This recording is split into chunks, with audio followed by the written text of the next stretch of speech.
ತಮಿಳುನಾಡು ವಿಧಾನಸಭೆ ಚುನಾವಣೆಗೆ ಕೇವಲ ಕೆಲವೇ ದಿನ ಬಾಕಿ ಇರುವಾಗ ಈಗ ಬಿಜೆಪಿ ಮಿತ್ರ ಪಕ್ಷ ಎಐಎಡಿಎಂಕೆ ಪ್ರತಿ ಕುಟುಂಬಕ್ಕೆ ಒಂದು ಸಲ 10,000 ರೂಪಾಯಿ ಪರಿಹಾರ ಸೇರಿ ಕೆಲ ಗ್ಯಾರಂಟಿ ಭರವಸೆಗಳನ್ನ ಘೋಷಿಸಿದೆ.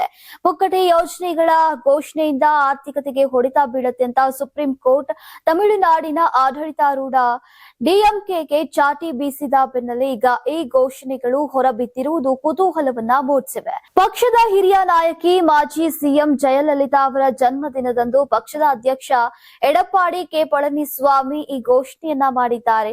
ಅಧಿಕಾರಕ್ಕೆ ಬಂದ ತಕ್ಷಣ ಬೆಲೆ ಏರಿಕೆ ತತ್ತರಿಸಿರುವಂತಹ ಪ್ರತಿ ಕುಟುಂಬಕ್ಕೆ ಒಂದು ಸಲ 10,000 ರೂಪಾಯಿ ಪರಿಹಾರ ನೀಡಲಾಗುವುದು. ಉದ್ಯೋಗಕ್ಕಾಗಿ ಕಾಯ್ತಾ ಇರುವಂತಹ ಪದವಿ ಪಡೆದವರಿಗೆ ತಿಂಗಳಿಗೆ 2,000 ರೂಪಾಯಿ ನೀಡಲಾಗುವುದು.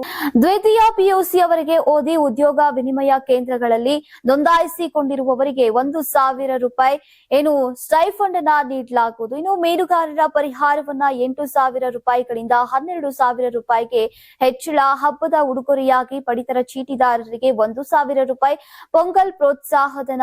ಕೈಮಗ್ಗ ನೇಕಾರರಿಗೆ 450 ಯೂನಿಟ್ಗಳವರೆಗೆ ಮತ್ತು ಪವರ್ಲೂಮ್ ನೇಕಾರರಿಗೆ 1,400 ಯೂನಿಟ್ಗಳವರೆಗೆ ಉಚಿತ ವಿದ್ಯುತ್. ಫುಟ್ಪಾತ್ ವ್ಯಾಪಾರಿಗಳ ಸಹಕಾರ ಬ್ಯಾಂಕ್ ಸಾಲ ಮನ್ನಾ ಸೇರಿದಂತೆ ಹಲವು ಭರವಸೆಗಳನ್ನ ಘೋಷಿಸಿದ್ದಾರೆ. Karnataka TV leader awards 2025 best MLA nomination Kittur Karnataka ವಿಭಾಗ ಬಸನಗೌಡ ಪಾಟೀಲ್ ಯತ್ನಾಳ್ ವಿಜಯಪುರ ಕ್ಷೇತ್ರ, ನಿಖಿಲ್ ಕತ್ತಿ ಹುಕ್ಕೇರಿ ಕ್ಷೇತ್ರ, ಚಂದು ಲಮಾಣಿ ಶಿರಹಟ್ಟಿ ಕ್ಷೇತ್ರ, ಕೋನಾರೆಡ್ಡಿ ನವಲಗುಂದ ಕ್ಷೇತ್ರ, ಗಣೇಶ ಹುಕ್ಕೇರಿ ಚಿಕ್ಕೋಡಿ ಸದಲಗ ಕ್ಷೇತ್ರ, ಅರವಿಂದ ಬೆಲ್ಲದ್ ಹುಬ್ಬಳ್ಳಿ ಧಾರವಾಡ ಪಶ್ಚಿಮ ಕ್ಷೇತ್ರ, ಅಶೋಕ್ ಪಟ್ಟಣ್ ರಾಮದುರ್ಗ ಕ್ಷೇತ್ರ, ಯಶವಂತ ರಾಯಗೌಡ ಪಾಟೀಲ್ ಇಂಡಿ ಕ್ಷೇತ್ರ, ಶ್ರೀನಿವಾಸ ಮಾನೆ ಹಾನಗಲ್ ಕ್ಷೇತ್ರ, ಸಿದ್ದು ಸವದಿ ತೇರದಾಳ ಕ್ಷೇತ್ರ, ಪ್ರಕಾಶ್ ಕೋಳಿವಾಡ ರಾಣೆಬೆನ್ನೂರು ಕ್ಷೇತ್ರ, ಭೀಮನಗೌಡ ದೇವರ ಹೆಪ್ಪರಗಿ ಕ್ಷೇತ್ರ.